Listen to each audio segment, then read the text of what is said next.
हिंगोलीच्या औंढा नागनाथ फाटा ते असोंदा रस्त्यावर मोठमोठाले खड्डे पडलेत.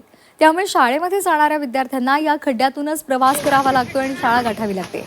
झी 24 तासच्या जैन अल्फा रिपोर्टरनं प्रशासनाचं याकडे लक्ष वेधून घेतलंय. पाहुयात झी 24 तासच्या जैन अल्फा रिपोर्टरचा ग्राउंड रिपोर्ट.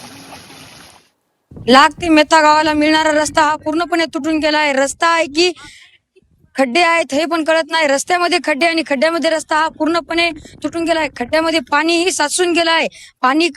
पाणी रोडच्या अधामधोमध्ये आहे आणि शाळकरी व नागरिकांना जाण्यास त्रास होत आहे.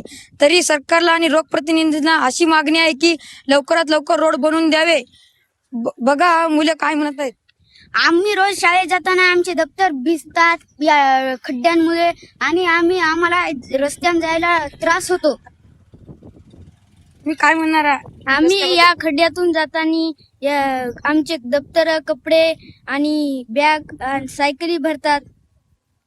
तुम्ही काय बोलणार? आम्हाला रोज संध्याकाळी झोपा येत नाही कारण की या खड्ड्यामुळे आम्हाला कमरेला त्रास होतो. या खड्ड्यामुळे अनेक लोक जण पडतात, आम्ही पण पडतो. या खड्ड्यात बहुत पाणी साचलेलं आहे. बघा हा खड्डा, यामुळे इतका त्रास होत आहे की नागरिकांना व शाळकरी विद्यार्थ्यांना त्रास होत आहे. तरी सरकारला आमची एवढीच मागणी आहे की रस्ता तातडीने नीट करून द्यावे, ही आमची सरकारला आणि लोकप्रतिनिधींना मागणी आहे.